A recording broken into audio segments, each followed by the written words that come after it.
You know, they just do a really good job of not allowing quarterbacks to play with conviction in their eyes. And, Dio, to your point, the phenomenal part is how long they hold the disguise. Yeah, a lot of 100%. defenses panic. Switch, they get nervous, like, 100%. oh, my goodness. But the ability for them to hold the coverage that long and then move at the snap. And then what that does is it allows the defensive line a tenth of a second or 2/10 of a second more, which is an eternity. Yeah. Absolutely.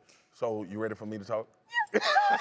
Speaking of coverage from the San Francisco 49ers, I think if I'm them, I want this game in Matt Stafford's hands because I want to see if Matt Stafford has corrected some of this turning of the football over. Okay. And listen, it's a slippery slope because if he's on, you can get scorched. Sure. But I think I would live in that vein. And here's the reason why.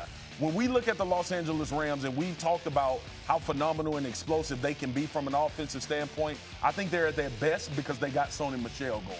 I really do. I think the comfort that Matthew Stafford has because of that, the ability to get OBJ those one-on-ones. Yeah. We know Cooper Kupp over the center of the field, those deep overs that they like to throw. All of that is a product of teams not being able to pin their ears back and get after your quarterback. So I'm interested to see because I love the point you made about the disguise because that's something all quarterbacks deal with. If I'm the 49ers and D'Amico, I think I want it in Stafford's hands early to see if he's corrected some of those things. That's fair.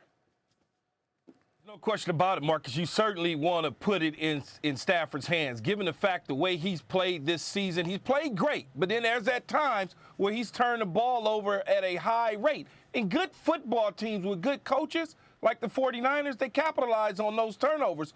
If the Rams are going to win this football game, though, it's going to be because of the defense. It's going to be because of Jalen Ramsey and Aaron Donald putting pressure. And I'm assuming, let's just assume Trey Lance is going to play, and it will not be Jimmy Garoppolo based on the finger. So if that's the case, the Rams and that defense should pin their ears back and go get that young quarterback and let him know what a Super Bowl contending defense really looks like. Yeah, again, the 49ers win this one, and they're in the playoffs. Pretty remarkable if you consider how they looked at times injury-wise earlier on. By the way, cloudy with a chance at defense. Does that work? Or Thanks for watching ESPN on YouTube. For live streaming, sports, and premium content, subscribe to ESPN+.